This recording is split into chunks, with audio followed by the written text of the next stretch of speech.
Bienvenidos a todas y todos los habitanteatros a un nuevo Descubriendo Artes Escénicas. Hoy llegamos a Bogotá para escuchar al maestro Ramiro Osorio Fonseca, figura nodal del panorama cultural iberoamericano, quien por 5 décadas ha transitado por diferentes aristas del teatro, la gestión cultural y la función pública.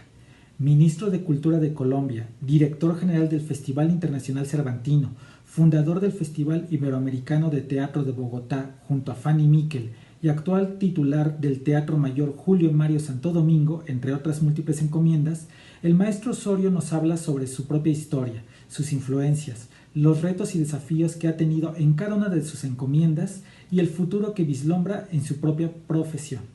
Agradecemos las palabras del maestro y comenzamos esta conversación.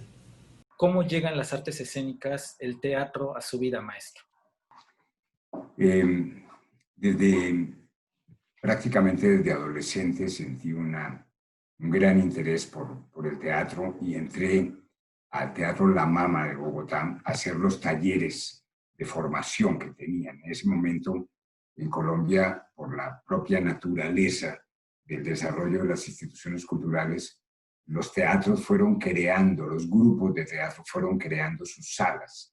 Eran grupos muy reivindicativos, con compromiso político muy fuerte. Y cuando yo tenía 17 años, entré a esos talleres a uno de los grupos más emblemáticos que hubo, que fue el Teatro La Mama, que era digamos, era como, seguía el ejemplo del Teatro La Mama de Nueva York, que había creado Helen Stewart, la gran, agitadora de esa revolución teatral de los Estados Unidos en los años 60, 70, ¿no?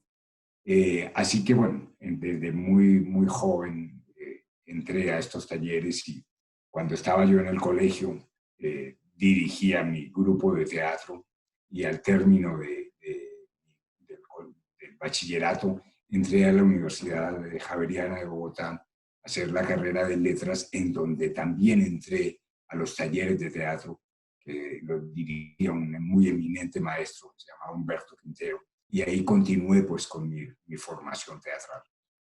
Y maestro, ¿en su familia había gente o cómo que se dedicara al teatro? ¿O cómo es que usted decide el teatro y a lo mejor no el periodismo o la historia? ¿Cómo es que llega al teatro? No, directamente no había una tradición familiar en el campo del teatro. Mi padre era un científico, mi padre era un químico, un investigador, además un historiador de la química. Mi madre era contabilista, o sea que sí había un tío que fue, un primo que fue un escritor de cierta importancia en Colombia, Tomás Vargas Osorio. Pero lo que sí, mi padre era un militante de la izquierda y un intelectual. Entonces, sí, en mi casa sí se reunía mucho esa intelectualidad de la izquierda colombiana. Y entonces, yo tuve de niño la oportunidad pues, de conocer a personajes muy claves, no precisamente de teatro, pero sí del mundo de la creación literaria, del mundo intelectual. Y cuando decidió dedicarse al teatro, ¿qué le dijeron sus padres? Siendo que es algo completamente alejado a lo que ellos se dedicaban. Mi primer contacto real con lo que es la naturaleza del hecho escénico me debió pasar cuando tenía 8 o 9 años. Yo estudiaba en la primaria en el Colegio San Bartolomé y formaba parte del grupo de teatro. Siempre tuve ese interés en el teatro desde muy niño, ¿no? Y por alguna razón fuimos invitados al grupo de teatro del colegio a un festival imagino, de teatro escolar y terminamos actuando en el Teatro Colón de Bogotá, que es como si uno terminara actuando en el Palacio de Bellas Artes de México, ¿sí? Y entonces ahí descubrí eso que es pues la esencia de las artes escénicas, y es ese encuentro entre, es muy pretencioso decir los artistas siendo un niño, pero yo sentí eso, esa conexión con el público, ¿no? Y a partir de ahí me pareció un hecho verdaderamente fascinante. Y ahí tuve como esa primera percepción de que quería dedicar mi vida a eso. Y eso fue algo que me orientó siempre en el camino siempre quise buscar dedicarme al teatro. ¿Se acuerda de qué obra era? No, no me acuerdo. Lo que sí recuerdo era que yo hacía un personaje de viejito y yo guardé ese vestuario, esa peluca, todo. Además la usaron después mis sobrinos y eso, durante muchísimos años, hasta que mis padres cambiaron de la casa grande de la familia ya a un apartamento. Pues ya ahí se perdió, digamos, todo lo que había guardado. Entre ellos se perdió mi vestuario. Y maestro, ya cuando usted estaba en la universidad, que plantea que está estudiando teatro, ¿cuáles fueron las enseñanzas que tuvo? ¿Cómo fue esta profesionalización justamente, ya ver al teatro desde lo académico y eso cómo lo fue formando para ya después llegar hacia otras aristas de su vida? Sí, eran épocas, por un lado, en Colombia se desarrolló pues todo este movimiento de teatro de grupo, de teatro independiente, y hubo pues un trabajo muy importante en lo que se llamó el método de la creación colectiva. Entonces, yo tuve esa, digamos, esa formación, y también mucho era una época muy grotowskiana. Entonces, nosotros en la universidad pues éramos actores que nos formábamos físicamente muy fuerte, hacíamos muchísima acrobacia, muchísima, todo este tema además grotowskiano de la fuerza interior, de la autoiluminación, ¿no? De esa revelación interna, esa capacidad de comunicar lo más profundo del ser humano a través de la energía. Entonces, claro, pues nos formábamos con una disciplina impresionante. Y A mí hay algo además me ha marcado la vida desde siempre.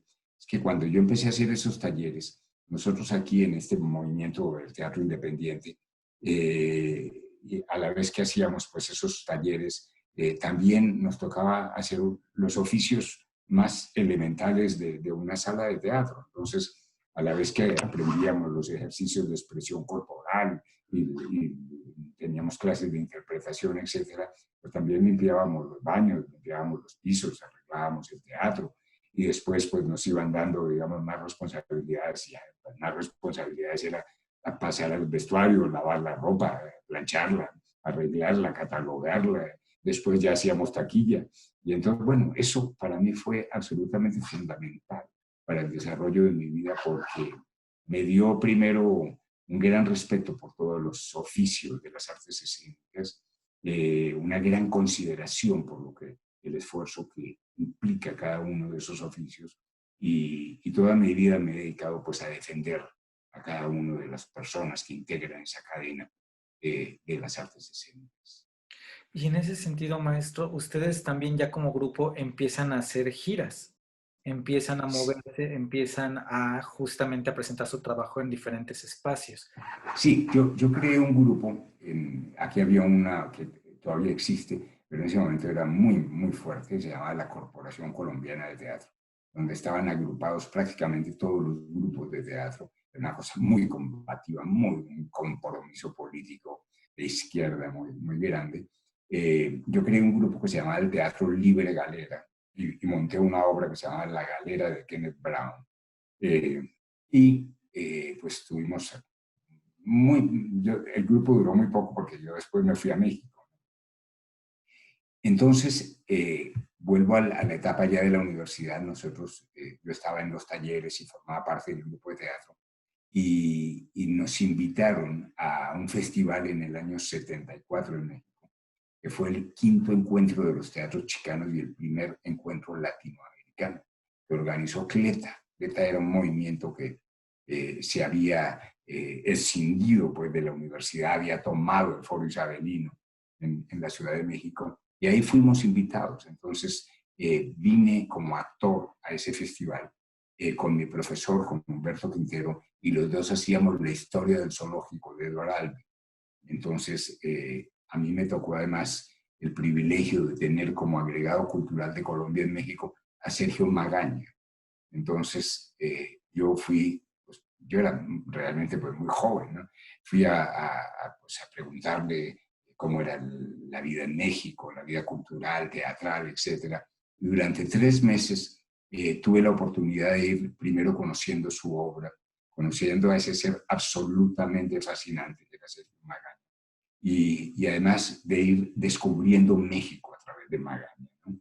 Él me mandó con unas cartas para algunos amigos suyos, que eran Heraclio Cepeda, Víctor Sandoval, y algunas personas que tenían responsabilidades importantes. Y nosotros íbamos a hacer 2 funciones. Yo tenía un billete, un pasaje, que iba el sábado a Bogotá y el siguiente sábado regresaba a Bogotá, porque era el tiempo que duraba el festival. Pero la obra que presentamos pues gustó mucho y terminamos haciendo 3 meses de gira en los estados, digamos, del Bajío para abajo, o sea, el Bajío hacia el sur, en todos los estados de la República. Entonces, para mí fue verdaderamente maravilloso porque yo descubrí a México haciendo funciones. Había ciudades, por ejemplo, recuerdo que por Jalapa pasamos 3 veces con la obra del éxito que teníamos, nos llamaban, me acuerdo que la Facultad de Medicina para los estudiantes de psiquiatría, y así, en fin, fue una época y fue un descubrimiento de México que me produjo un inmenso amor y además fue la posibilidad también de hacer algunos amigos, de hacer algunos contactos, como el de Heraclio Cepeda, como el de don Víctor Sandoval. Heraclio, me acuerdo que nos contrató una gira, porque él era en ese momento el director de las brigadas de teatro campesino de la CONASUPO, y nos contrató una gira en esa parte pues, del sur, centro-sur del país, y era fascinante porque actuábamos en los silos de la CONASUPO para los campesinos, para los indígenas. En fin, fue un momento maravilloso y así fue mi encuentro con México. Después, esa gira termina en Honduras, 6 meses más tarde, y yo regreso a México, busco a don Víctor Sandoval y don Víctor me manda mi primer trabajo, me manda a crear los talleres de teatro y de literatura en la Casa de la Cultura de León, Guanajuato, que se estaba creando en el año 76. Y así empieza ya mi vida laboral mexicana. Y nada más previo a entrar a esta vida mexicana, sí me gustaría saber, usted dice, director de teatro, ¿cómo era su dirección? ¿Cuáles eran las líneas que usted buscaba como director de teatro? ¿Y qué es lo que trataba de exponer en sus montajes? Bueno, yo tenía esta formación, digamos, fuerte en el campo de que era la experiencia en ese momento en Colombia de la creación colectiva. Entonces, pues trabajaba mucho en eso. Trabajaba mucho también en esta cosa grotowskiana de formación integral del cuerpo y mucho en el tema de Stanislavski, ¿no? A mí siempre me interesó mucho esa escuela stanislavskiana. Entonces estudié mucho ese libro maravilloso que es Creando un Rol y toda la otra experiencia y fui haciendo, digamos, una mixtura entre esta digamos, entre esta técnica de interpretación más el tema de la formación física que había aprendido en mi entrenamiento grotowskiano y también el tema de la creación colectiva, ¿no?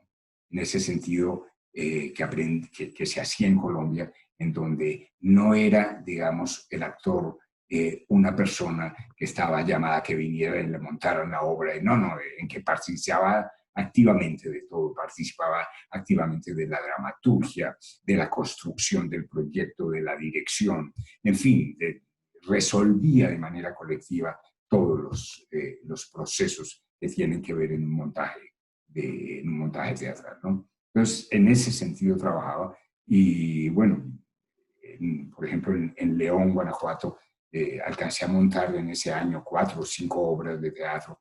Me acuerdo que hice un Brecht, hice un Strindberg en aquella época, en fin, algunos espectáculos para niños. Y después esos espectáculos los presentamos en el Festival de Teatro Universitario que había en la Universidad de Guanajuato. Y conocí al que era el rector en este momento, el licenciado Eugenio Toro Olivares, un hombre de teatro, director de teatro, autor de teatro, muy conocido en Guanajuato, muy importante. Y ese rector me invitó a ser parte de un jurado un concurso de obras en un acto, y a partir de mi participación en el jurado me invitó a trabajar en la Universidad de Guanajuato. Me creó para mí el cargo de jefe de producción teatral. Digamos, el maestro Ruelas era el que hacía el repertorio clásico, yo hacía lo contemporáneo, digamos, los espectáculos contemporáneos. Me acuerdo que el primer espectáculo que monté era un espectáculo muy en el cuento grotosquiano y tal, que era sobre, a partir del poema de Vicente Huidobro, que se llama Altazoro, el viaje en paracaídas, y que era un espectáculo, pues, de una gran fortaleza visual, con el texto en vivo, música en vivo, y un tema actoral que era casi como una cosa coreográfica. En fin, ese fue mi debut en Guanajuato en el año 76. ¿Y cómo veía el panorama mexicano? Justamente usted venía de Colombia, venía de esta gira de haber hecho del Bajío hasta Honduras, como plantea, y al final decide ya estar en Guanajuato, tanto en León, en la universidad, conocer a estas figuras como Trueba, como Ruelas. ¿Qué es lo que encuentra? ¿Qué es lo que ve en México también para radicar aquí, pero también en comparación con otras latitudes? Sí, bueno, la diferencia, por ejemplo, en el caso colombiano era radical, porque en ese momento en Colombia lo que se habían creado es una gran cantidad de grupos, de grupos teatrales. Algunos habían logrado construir salas, como el Teatro La Candelaria, el TEC, el Teatro Libre, que son nombres muy referentes de una gran época del teatro colombiano. Y lo que en México había, y que es parte de su fortaleza, es instituciones teatrales muy sólidas. La Universidad Nacional Autónoma de México, el Instituto Nacional de Bellas Artes, en ese momento, un conjunto de grandes dramaturgos. Es que estaba vivo Rodolfo Sigli, Sergio Magaña, Emilio Carballido, Argüelles, etcétera, toda esa gran generación de maestros. La generación inmediatamente siguiente, Vicente Leñero y todo ese taller de Vicente Leñero, Luisa Josefina Hernández, Elena Agarro, bueno, etcétera. Entonces lo que había era un gran movimiento dramatúrgico, que en Colombia no había ese movimiento dramatúrgico, porque en Colombia lo que había es esa apuesta por la creación colectiva, ¿no? Por la construcción colectiva de los textos de los espectáculos, ¿no? Entonces, eso, digamos, era como digamos, una de las características más marcadas, ¿no? Y también empieza a conocer al teatro a partir de la Muestra Nacional de Teatro. Exactamente, porque yo creo un grupo en Guanajuato que se llama el Teatro del Ropero, eso en 1977, y empezamos a montar una serie de espectáculos. Hacemos Mocking Pot, de Peter Weiss, entre otros. Hacemos espectáculos para niños con los cuales tenemos un gran éxito por todo el país. Me acuerdo que hicimos un espectáculo de Carlos José Reyes, el dramaturgo colombiano, que se llama La historia de Globito Manual. Hicimos un Carballido, en fin, montamos una serie de obras, y esas obras fueron, pues, llevando a las muestras nacionales de teatro que había en ese momento, ¿no? Yo, a la vez que estaba con el grupo de teatro, no continué, volví a hacer la carrera de letras, porque en ese entonces no era como ahora, que había equivalencia de materias. No, a mí la universidad me aceptó la preparatoria, el bachillerato colombiano, y volví a hacer la carrera de letras completa en Guanajuato, donde me recibí como maestro en letras españolas, a la vez que era maestro de teatro en la universidad, ¿no? Entonces, y a la vez que tenía el grupo de teatro. O sea, que eran unos años de una intensa trabajo de formación, y también de creación, ¿no? Yo creo que fue una etapa muy bella, esos 4 o 5 años. Y a la vez yo seguí trabajando con don Víctor Sandoval. Él me fue invitando cuando se creó la Dirección de Promoción Nacional, me fue invitando como asesor de promoción nacional. Fue la época en que estaba Juan José Bremer como director, una época brillantísima de las instituciones culturales mexicanas, cuando se crearon esos programas el programa cultural de las fronteras. Yo recuerdo haber ido como maestro a ese programa cultural de las fronteras y precisamente como maestro de actuación y como maestro de este tema de la creación colectiva, desde Nuevo Casas Grandes hasta Matamoros, ¿sí?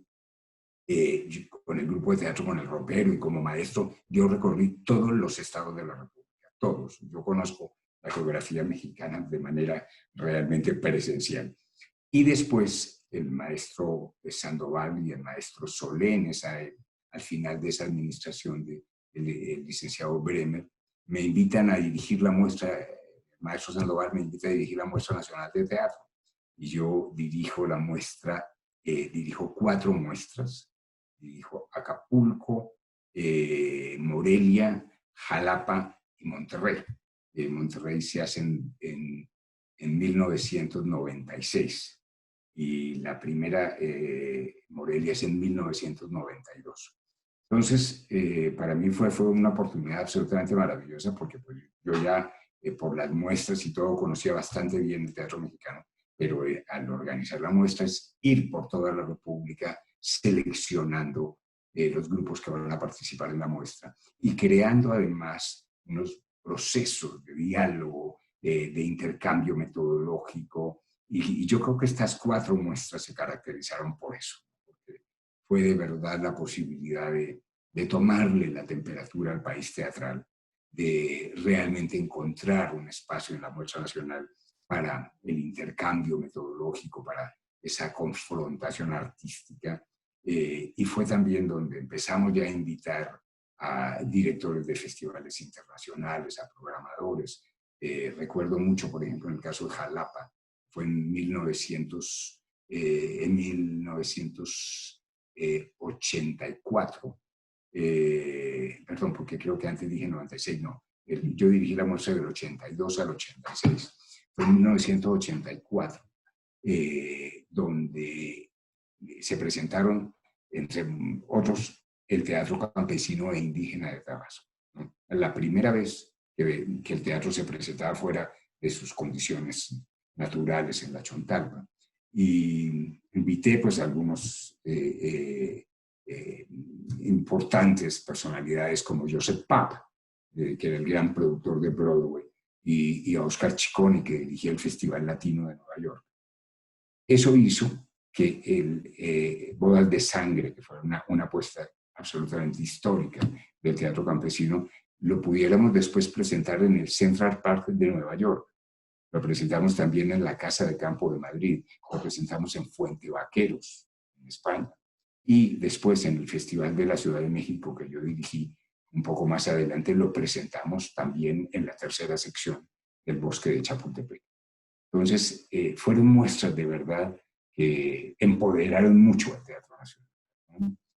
Se acabó el tema de concepto de del teatro de provincia, ¿no? En fin, era el Teatro de México, que se hacía en diversas partes, pero era el Teatro de México.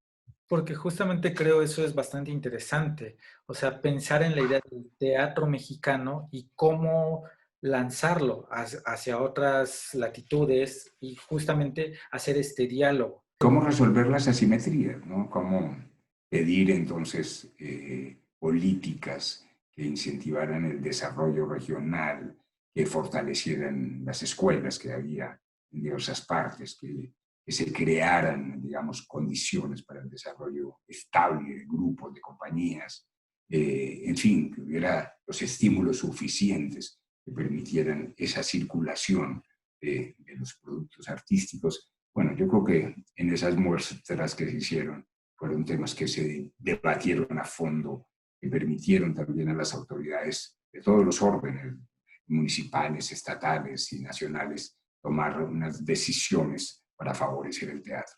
Y en ese sentido, maestro, la muestra nacional y ya moviéndonos un poco ahora a el Festival Iberoamericano, usted empieza a encontrar en los encuentros culturales, en los festivales, en las muestras, qué tipo de factores que permiten potencializar al arte y la cultura. A mí me parece que el teatro no puede crecer sin tener espacios de diálogo, sin tener espacios de encuentro, ¿no? siempre recuerdo una frase de un gran director de cine brasileño que decía: un país sin cine es como una casa sin espejos. Pues igual, ¿no? Un país que no permite el encuentro de su teatro, países como México, como Colombia, que son de una inmensa diversidad, que son pluriculturales, multiétnicos, ¿sí? Que no permite, digamos, este encuentro, pues está dejando pasar una oportunidad extraordinaria de construcción de ciudadanía, ¿no? Entonces, a mí me parece que estos festivales, como el caso de la Muestra Nacional, son espacios absolutamente maravillosos para proponerse grandes retos, para proponerse primero el diálogo del país, ¿no?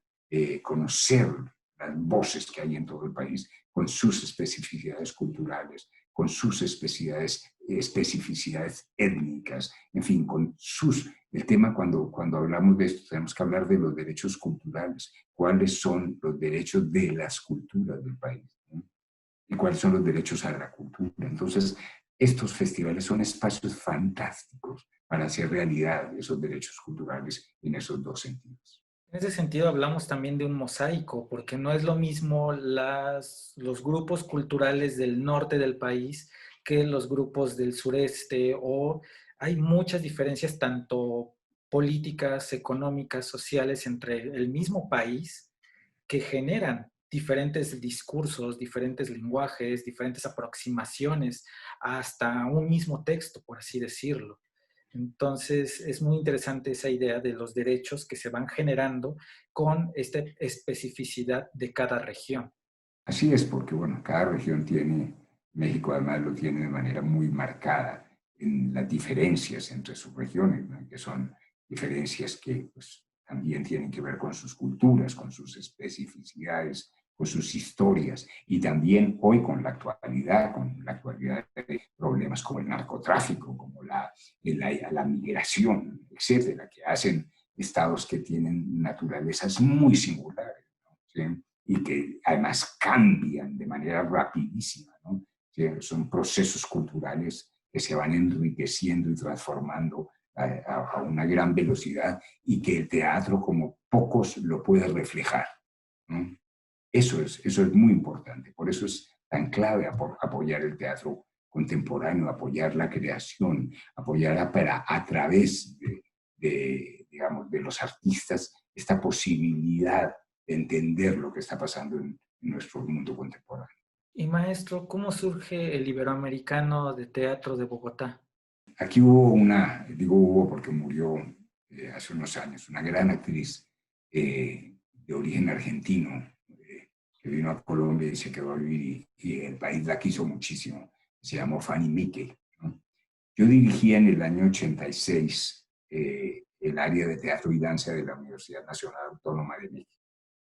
Entonces, Fanny vino al Festival Cervantino y el embajador en ese momento de Colombia me llamó y me dijo: hombre, ya que tú diriges esos teatros tan fantásticos, el Juan Ruiz de Alarcón, en fin, todo lo que era. Yo además, como tenía el área de danza, pues tenía el CUT, el Juan Ruiz de Alarcón, el Foro Sor Juana Inés de la Cruz, la Sala Covarrubias, en fin, más Santa Catarina, bueno, más todo lo que era en ese momento dos teatros del Seguro Social que tenía la UNAM, etcétera, etcétera. Entonces, que Fanny quería conocer eso, entonces me vino a hacer una visita, ¿no?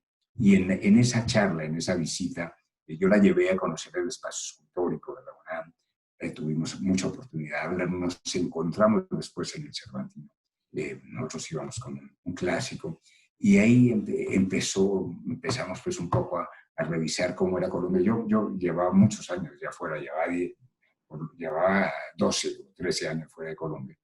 Y empezamos pues a revisar cómo era Bogotá. Bogotá era una ciudad en ese año, en esa época, donde ya había unos problemas de violencia que después se aumentaron de manera tremenda en el año 88, 89. Fue una de las peores etapas de la historia de Colombia. La historia especialmente de Bogotá, y entonces empezamos a ver que Bogotá no tenía un carnaval, que era una ciudad sin ninguna fiesta, que la gente estaba muy amedrentada, escondida en sus casas y pensaban, hombre, ¿por qué no hacemos, por qué no creamos un gran evento teatral que dinamice esta realidad de Bogotá, esta realidad colombiana? Y creamos en 1988 el Festival Iberoamericano de Teatro de Bogotá. Lo creamos en Semana Santa para que quedara pegado con el de Caracas, que dirigía en aquel entonces Carlos Jiménez, ese inolvidable director de escena y ese gran gestor cultural. Y empezamos a hacer el Festival de Bogotá. El Festival de Bogotá significó, fue un año donde aquí mataron en ese año 3 candidatos presidenciales. Fue un año tan terrible para la historia nuestra que el festival significó que la gente entendió que había que tomarse el espacio público por su cuenta. La gente se tomó en el festival, volvió a salir a la calle, fue una fiesta colectiva. Bueno, hubo toda cantidad de problemas, pero lo que perduró fue esa sensación de que un gran escenario cultural, de que un gran evento cultural tiene una fuerza para transformar la realidad impresionante. Por eso el Festival de Teatro de Bogotá tiene esa fortaleza, porque nació en un momento muy terrible de la historia colombiana y ha sido como una ventana de oportunidad maravillosa de encontrar al mejor teatro del mundo para invitar a una reflexión, para sacar a la gente además a las calles, para promover el gozo, el diálogo, el encuentro. Y todo eso caracteriza el Festival Iberoamericano de Teatro. Además, en un sentido que también el festival genera dos situaciones muy importantes que usted las ha mencionado en otros foros. Uno que es una marca de la ciudad, por así decirlo, se vuelve un emblema de la ciudad, porque a mí me ha tocado ir al Iberoamericano y el taxista, cualquier persona, te dice, sabe del Iberoamericano, los policías del aeropuerto, las personas a calle, a pie, todos te saben que es el momento del Iberoamericano. O sea, la población lo ha hecho suyo, pero también se ha vuelto un distintivo de la ciudad. El iberoamericano es algo completamente de la ciudad, por un lado. Y por otro lado, entender que este tipo de encuentros culturales van a tener una derrama económica, que eso también creo es importante porque siempre la cultura es vista como algo en algunos sectores que es algo que no da réditos. Y sin embargo, el iberoamericano ha demostrado que sí existe y que sí se puede también pensar desde esta parte de cultura. Sí, los festivales son una fuerza poderosísima. Primero de marca, como lo comentas, ¿no? Son marcas de excelencia en el destino de una ciudad, marcas que promueven pues, la creación de riqueza, el turismo, pero además algo que a mí me parece muy importante, la construcción de nuevas ciudadanías, ¿no? O sea, que la gente se vuelve mucho más tolerante, más generosa, más inclusiva, tiene posibilidad de conocer otras maneras en el mundo de ver cómo se resuelven los problemas, y eso es muy importante. Dirigí el Festival Cervantino de 2001-2005, esas 5 ediciones, ¿no? Y a final de 2001 le pedí a la Cámara de Comercio de Guanajuato que hiciera una valoración de cuál era el aporte del festival a la economía ese año, y que lo hiciera solo a partir de variables que pudieran mensurar. O sea, cuánto eran los bares, los restaurantes, el transporte, las tiendas, etcétera, pero a partir de lo que estaba, de los recibos comprobables, ¿no? ¿Sí? Del pago de impuestos, etcétera, etcétera. Resultó que ese año el aporte del Festival de la Economía era superior a $40 millones. Y que el presupuesto que nosotros teníamos oficial para el festival era $4 millones. A mí me dio la posibilidad de tener un discurso absolutamente diferente. No hay ninguna inversión, ¿sí?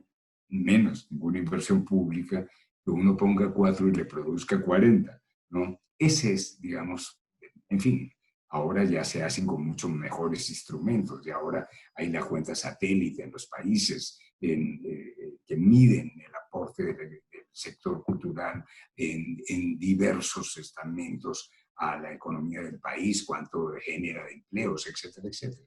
Pero sí, o sea, las instituciones culturales y en el caso de los festivales son poderosos mecanismos de desarrollo.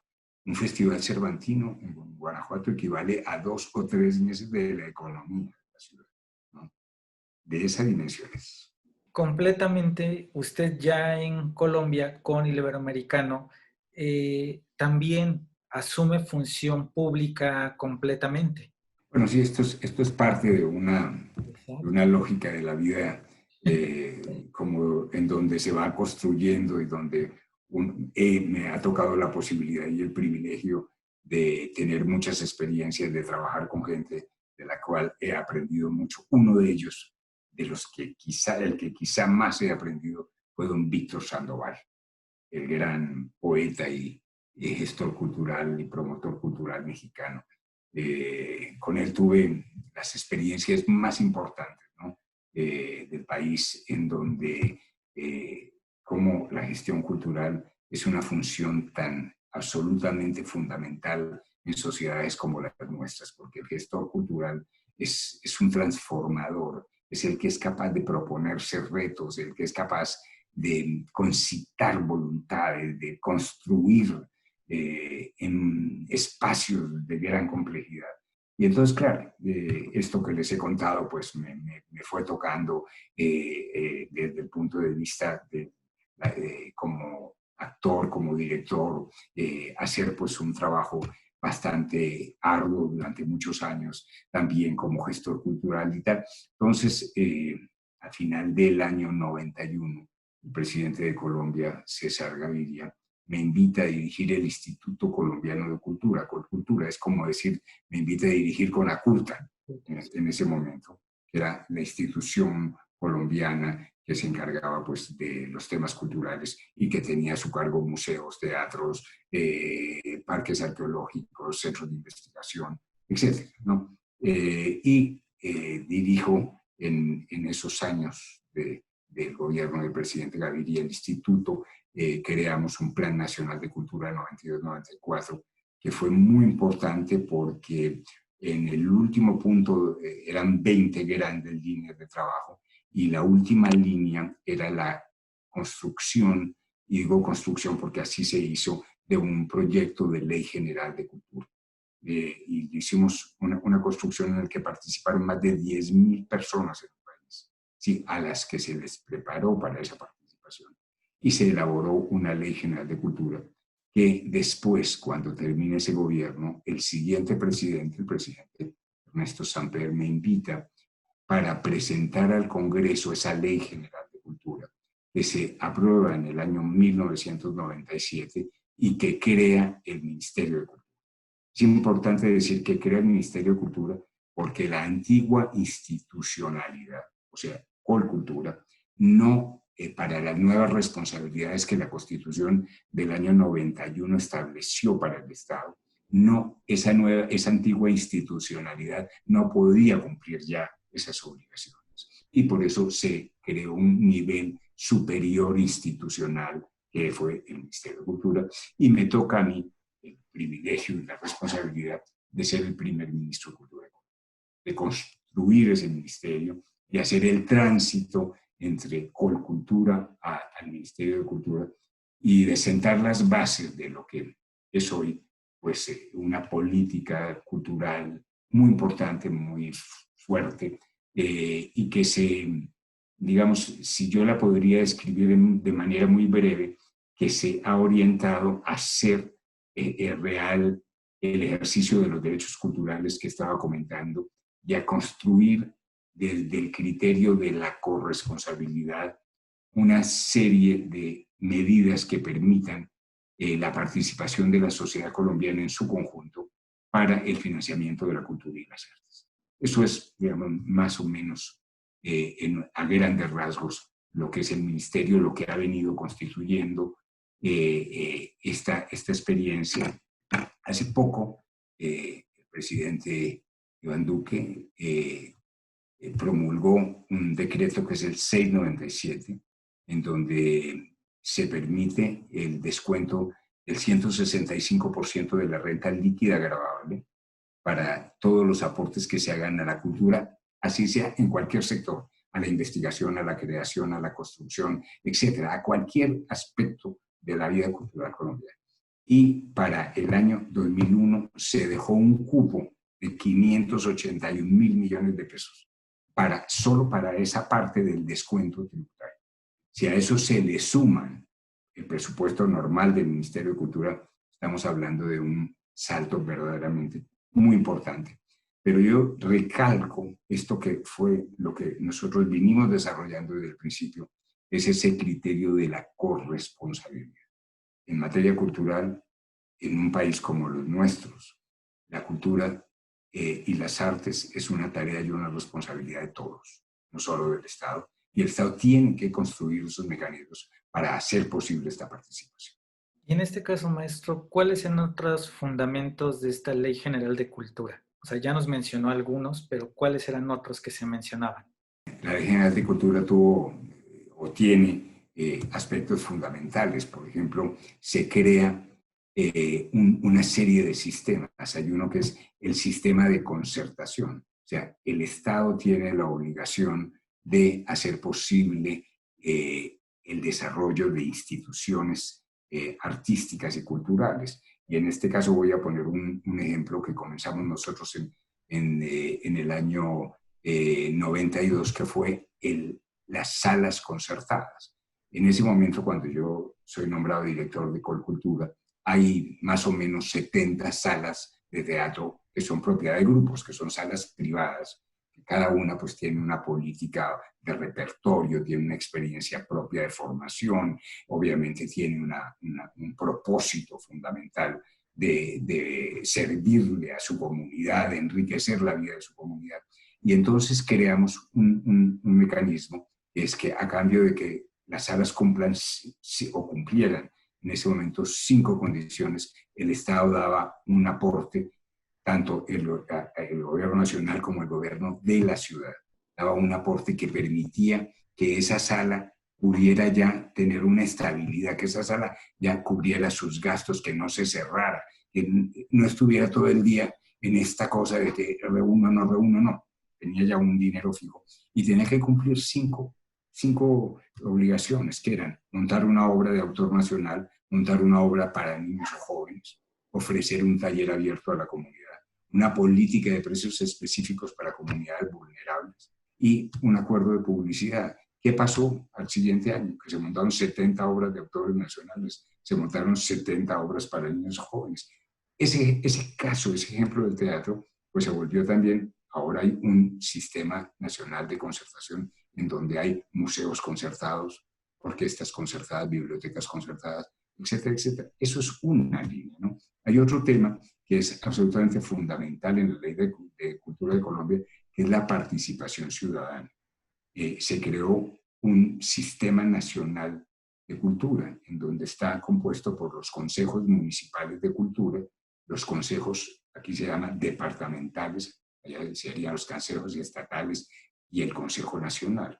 Es un mecanismo de participación. Nosotros, Colombia tenía en ese entonces 1020 municipios, una cosa así. Nosotros alcanzamos en 1994, ya teníamos 700 y pico de consejos en donde estaba la mayor parte de la población. Consejos que se formaba a la gente para ser parte de esos consejos. ¿Y qué hacían esos consejos? En esos consejos se construye de manera colectiva las políticas culturales. Y se hace lo que aquí se llama la veeduría, que es el control de los ciudadanos de cómo las autoridades ejecutan las políticas públicas. Entonces es una construcción democrática muy importante, ¿no? Por otra parte, pues se crea la ley crea una serie de incentivos. La estampilla Procultura, por ejemplo, que es una estampilla que puede crear cada estado de la República, puede crear para crear un fondo de financiamiento para la cultura. Y la ley establece una serie de pasos para la seguridad social del artista. Otro tema clave, deja establecidos los mecanismos para la creación de los fondos mixtos para el financiamiento de la cultura y las artes. Después, por ejemplo, el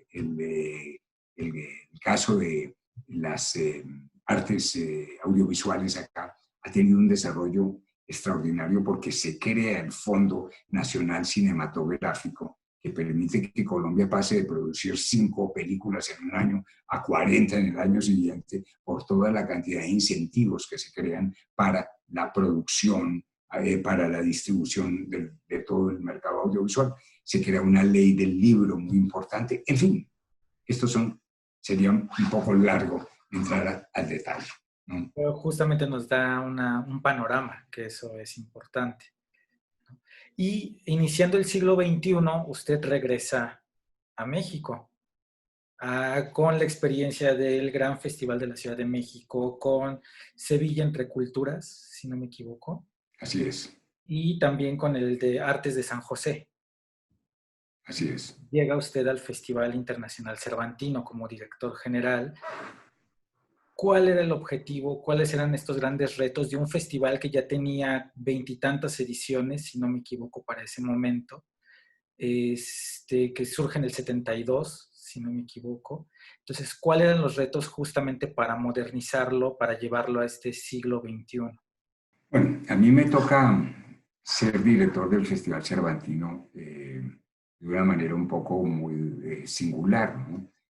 Juan Carlos Romero Hicks, que era el gobernador en ese momento, venía de ser rector de la Universidad de Guanajuato, un gran rector, y él hace digamos, como una auscultación en la sociedad de Guanajuato y en el mundo académico de quién podría ser director, quién podría Guanajuato proponer para ser director del Festival Cervantino.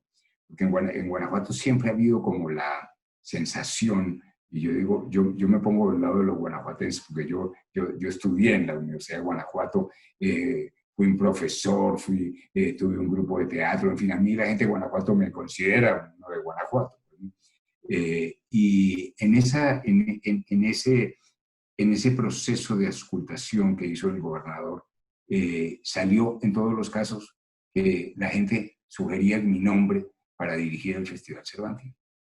Entonces, es el gobernador de Guanajuato el que le propone al presidente Vicente Fox que yo sea el director del Cervantino y a la señora Sari Bermúdez, presidenta de Conaculta.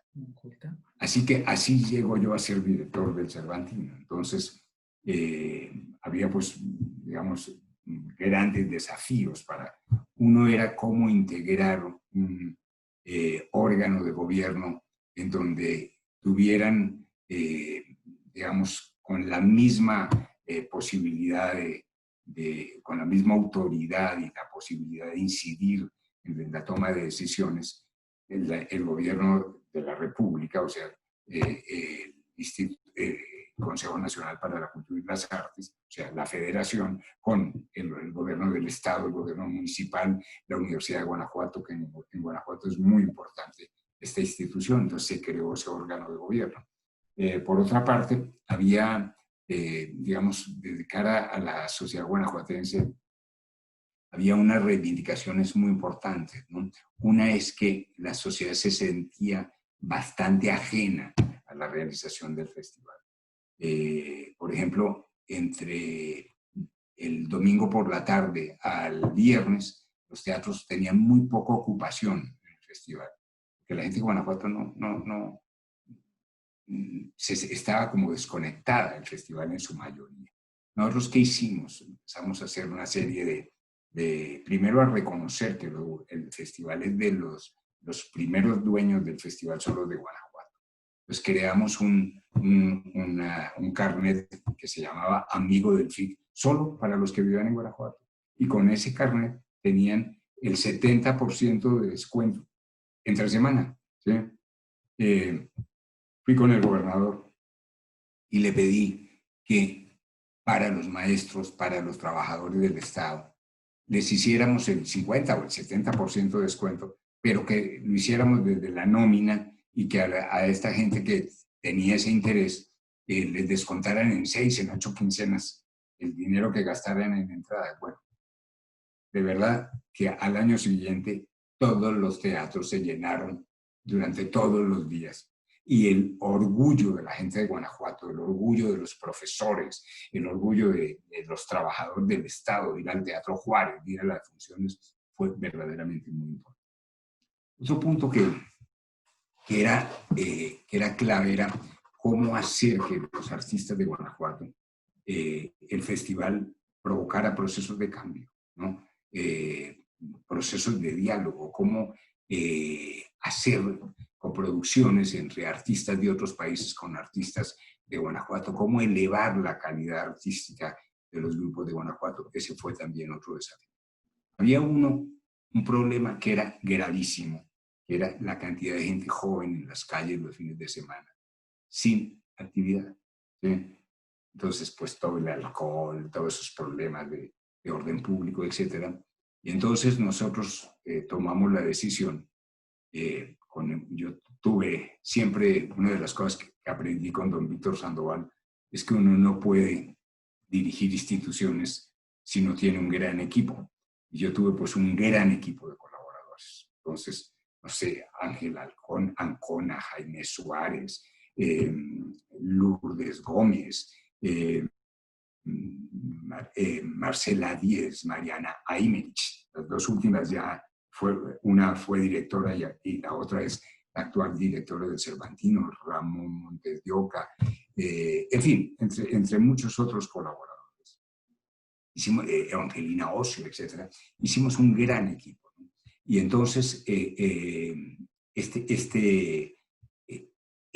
equipo pues tenía el gran reto de crear un festival que fuera capaz de, vuelvo al tema de los jóvenes, de responder a estos jóvenes. Entonces creamos una cantidad de eventos porque lo que sabíamos es que podía haber 100.000, 200.000 jóvenes en las calles de Guanajuato en un fin de semana que habían ido a una fiesta, pues tenían que tener fiesta, ¿sí?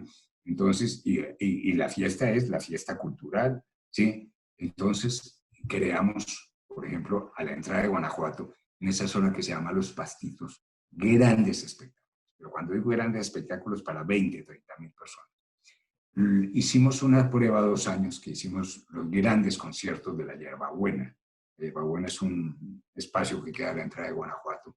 Y entonces hicimos unos conciertos que además fueron verdaderamente controversiales. Me acuerdo que hicimos un tributo de los rockeros a los Tigres del Norte. Y entonces hicimos un concierto donde estaba Molotov, La Barranca, Julieta Venegas y los Tigres del Norte. Entonces, bueno, eran conciertos de 60, 70.000 personas, ¿no? Claro, fue de verdad, este es un ejemplo de todo lo que nos empeñamos en resolver desde la programación artística, esos problemas que tenía la ciudad. Hicimos además un tipo de planeación que permitiera el diálogo entre las culturas de México y las culturas del mundo. Y entonces dividimos, yo dije, yo solo dirijo el festival 5 años y voy a hacer 5 miradas. Que una región del mundo se encuentra con una región de México. Y así lo hicimos y fue verdaderamente fascinante, ¿no? Porque además no solo de lo que permitió desde el punto de vista artístico, desde el punto de vista cultural, sino también lo que le permitió al festival para llegarse recursos. Ser el país invitado de honor y el estado invitado de honor del Festival Cervantino cada año, eso implicaba, no sé, que un estado, por ejemplo, Veracruz, traía 500 artistas a Guanajuato, ¿sí? Pagaba todo eso. Entonces, yo me acuerdo, haciendo cuentas, pues que a Veracruz le podía costar $1.000.000 venir al Festival Cervantino. Y bueno, y a Japón otro tanto. O sea, que eran 2 millones que ya se le aumentaban al presupuesto que hubiéramos que necesitábamos tener. En fin, otro tema muy importante fue cómo ampliar los recursos, no solo tener los recursos del presupuesto público, sino que tuvimos recursos privados muy importantes, de empresas, Telmex, Don Julio, entre otros, y de empresas públicas también, como Pemex, como, bueno, varias empresas públicas. En fin, fue, digamos, una lógica de fortalecer desde lo ciudadano de fortalecer desde la corresponsabilidad del Festival Cervantino, de darle órganos de gobierno, de crear una figura jurídica. Cuando yo termino el Festival Cervantino y también termina el gobernador Romero Hicks, dejamos un proyecto para que el festival fuera una empresa federal, ¿sí? Y lamentablemente, pues después ya no se, los siguientes ya no siguieron con ese empeño, las siguientes autoridades, pero yo creo que se perdió una gran oportunidad de que fuera una empresa descentralizada del gobierno federal. El festival tuvo una mirada en resolver toda una serie de problemas de todo tipo, ¿no? No sé si problemas es el mejor término, de desafíos de todo tipo, ¿no? De políticos, administrativos, económicos, de orden público, obviamente artísticos, que eran los más importantes, porque se trata de un festival artístico, ¿no? Y otro tema de cómo devolverle a la ciudad su festival, a los ciudadanos, ¿sí? De que hacer que los ciudadanos amaran mucho más el festival, ¿sí? Y fueran, además, al amarlo, pues lo defendieran más, acompañaran más los procesos del festival, asistieran más a sus funciones, contribuyeran más a su estabilidad, ¿no? Justamente en ese sentido es pensar en el público, pensar que estos encuentros, que estos festivales son dirigidos hacia alguien y ese alguien los tiene que arropar. A mí me parecía muy interesante este ejemplo, cuando usted inicia en el Cervantino, retoman todavía la imagen que se había utilizado, lo digo ahora desde el lado de la comunicación, de José Chávez Morado, si no me equivoco, que se había utilizado durante muchos años seguidos, nada más con un cambio de color de fondo. Ustedes todavía lo ocupan, pero al siguiente año ya proponen una imagen distinta y sobre esa imagen se empieza a construir también un lenguaje que va acorde con la programación porque tenía algo que ver con el Estado, con el país invitado. Hasta, si no me equivoco, con usted fue también este Quijote polémico, Así es, que fue así es. también todo un hito, porque rompió, es más, a ver, creo que hasta lo busqué, porque sí fue como de que me acuerdo que fue en su momento algo bastante sonado, porque era arriesgado, pero también le hablaba a un público, por así decirlo. Así es, sí. Sí, sí. Hombre, son, digamos, son eventos artísticos, entonces son eventos que pues promueven la creatividad, el riesgo, ¿no? Esa es su naturaleza lógica, ¿sí? Los eventos como el Festival Cervantino son inevitablemente polémicos. Nosotros hicimos cosas que de verdad yo a veces le decía a mis compañeros, realmente significa mucho que a mí me consideren los de Guanajuato como uno de aquí, ¿sí? Tuvimos pues el apoyo muy grande de Juan Carlos Romero. Juan Carlos fue un gran gobernador, ¿no? Y también de doña Sari Bermúdez, ¿no? El apoyo de la federación, bueno, y estaba también el apoyo del presidente, que era de Guanajuato, pues, era de León, Guanajuato. Entonces, el presidente en 5 años que yo estuve en el Cervantino fue 4 veces al Cervantino. Entonces, claro, todo eso había que trabajárselo también, ¿no?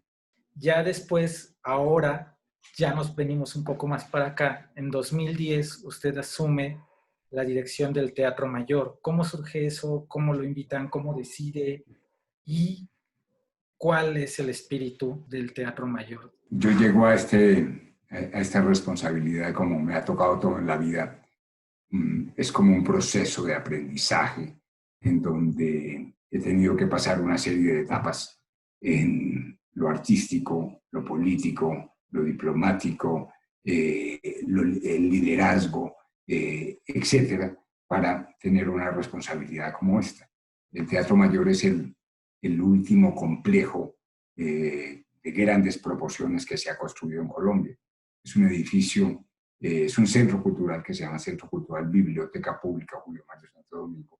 Es un edificio de 26.000 metros cuadrados que alberga una de las 4 grandes bibliotecas de Bogotá y un complejo de 2 salas y está en el marco de un parque de 5,5 hectáreas en el norte de Bogotá. Es un espacio público que tiene 2 lógicas. La biblioteca tiene totalmente recursos públicos y el Teatro Mayor se administra y se gestiona a través de un modelo público-privado. A mí me llaman unos 6 meses antes de que termine la construcción de la obra y me invitan. Yo dirigía en ese entonces en España un proyecto de la Sociedad de Autores que se llamaba Arteria Multiespacios, y que la idea era llegar a tener 12 espacios para esa sociedad, para el desarrollo del talento de 100.000 socios de la sociedad, que desgraciadamente no fructificó porque era un proyecto maravilloso. En México llegó a haber una arteria ya construida. Y me invitan me invitan a presentar un proyecto para este proceso que ya venía en construcción, y la idea nuestra fue: hagamos un modelo público-privado, ¿no? En donde la titularidad del recinto es público y, reitero, la administración y la gestión está basada en este convenio. Nosotros recibimos, recursos de la ciudad, de la familia Santo Domingo. Cada uno pone más o menos el 25% del presupuesto. Y el otro 50%, el público, a través de la compra de sus entradas, aporta más o menos el 26-27%. Y el resto son empresas patrocinadoras y cooperación internacional. Y también algunos apoyos de instituciones públicas de Colombia, como el Ministerio de Cultura, etc. Eso es lo que se ha logrado construir en 10 largos años.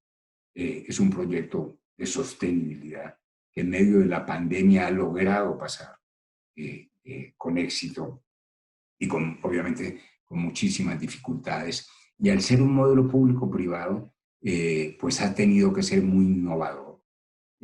Al ser público, su obligación principal es hacer reales los derechos culturales de los ciudadanos y enriquecer la vida de esos ciudadanos. Nosotros en 2014 creamos una plataforma digital con el apoyo de Bancolombia, y esa plataforma digital ahora, en tiempos de pandemia, ha sido una de las plataformas más importantes de América Latina. Hemos llegado a tener un alcance de casi 90 millones de personas. Alcance es cuando una persona pica y entra en una plataforma, y play es cuando la persona entra y permanece. Hemos tenido un número de más o menos de 15 millones de personas. En estas hemos transmitido 37 espectáculos hasta hoy, que se queda entre el 40 y el 60% de la duración del espectáculo.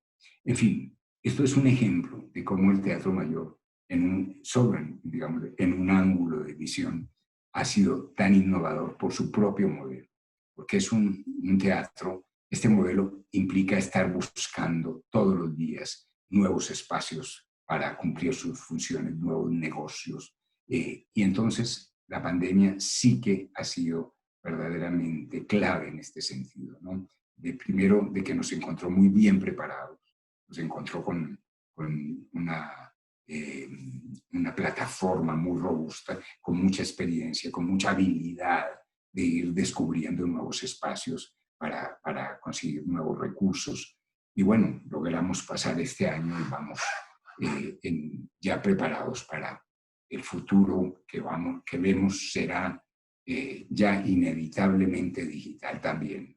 Obviamente nosotros tenemos las salas abiertas hace ya más de 2 meses y estamos hace 4 meses grabando espectáculos para nuestra plataforma con los artistas colombianos. Y creemos pues que este modelo es en este caso muy, muy ejemplar para hacer posible el tránsito de las instituciones culturales en situaciones adversas como esta. Y justamente, maestro, ¿cuáles son esos retos que vienen para las artes escénicas? Digo, que se están viviendo unos, pero pensando en lo que vendrá. Bueno, a mí me parece que el principal reto es la sostenibilidad económica de las instituciones, ¿no? Lo que vemos en momentos en donde las prioridades son tan graves, ¿no? Como la gente que una pandemia causa un problema económico que deteriora la vida de manera tan impresionante, la economía de los ciudadanos, etcétera, destruye tantas empresas, destruye tantos puestos de trabajo. En fin, los recursos son verdaderamente en este momento tan claves, tan difíciles. Entonces, la sostenibilidad de las instituciones culturales peligra, ¿sí? Y peligra en la medida en que a veces solo están sostenidos por unos recursos que son los del Estado. Entonces, ejemplos como el del Teatro Mayor son claves porque es que no solo los recursos del Teatro Mayor dependen de los recursos de la Alcaldía de Bogotá, sino que está también la iniciativa privada, está la familia Santo Domingo, están los ciudadanos, ¿sí? Nosotros para tener ese veintitantos por ciento, 26, 27%, y que aportan los ciudadanos, tenemos que vender más de 100.000 entradas, ¿sí? Entonces, esas 100.000 entradas son un número de miles, de decenas de miles de ciudadanos que están comprometidos con hacer posible que esta institución viva, ¿sí? Eso es un tema absolutamente clave. Y los otros grandes desafíos son, claro, teatros como el nuestro son claves para hacer posible la creación artística con condiciones de estabilidad. Nosotros, por ejemplo, el año próximo hacemos 10 coproducciones con grupos de teatro. Nosotros damos una cantidad de dinero realmente importante para que los grupos de teatro puedan dedicar un tiempo a hacer esa creación, ¿sí? La estrenan en el teatro y se quedan con toda la producción para ellos, ¿sí? Y después la llevan en giras nacionales, internacionales. Entonces el Teatro Mayor se vuelve un detonador de posibilidades profesionales, ¿sí? Se vuelve enriquece el mercado, abre caminos, construye diálogos, construye circuitos, ¿sí? Ese es un tema absolutamente. Y que realmente, como usted lo plantea, pues, y es como un tema que usted tiene recurrente en toda la conversación, que es la corresponsabilidad. Exactamente. Que eso me parece. Yo creo que hasta que no entendamos esto suficientemente bien, no vamos a lograrlo, ¿no? Maestro, finalmente le preguntaría, que es como con la pregunta que cerramos siempre, es si usted pudiera definir para usted qué es el teatro. Para mí es el acontecimiento más profundo, más estremecedor que hay de encuentro entre dos seres humanos, o entre un artista y el público. Ese encuentro es único e irrepetible, nos altera, nos conmueve, nos transforma, ¿sí? Nos cambia la vida, y ese encuentro es el que combate de manera decidida la monotonía de la vida diaria. Ese es el teatro, ese encuentro en donde los artistas y el público crean un espacio común para enriquecer la vida. Teatro Ciudad de México, escenarios que transforman.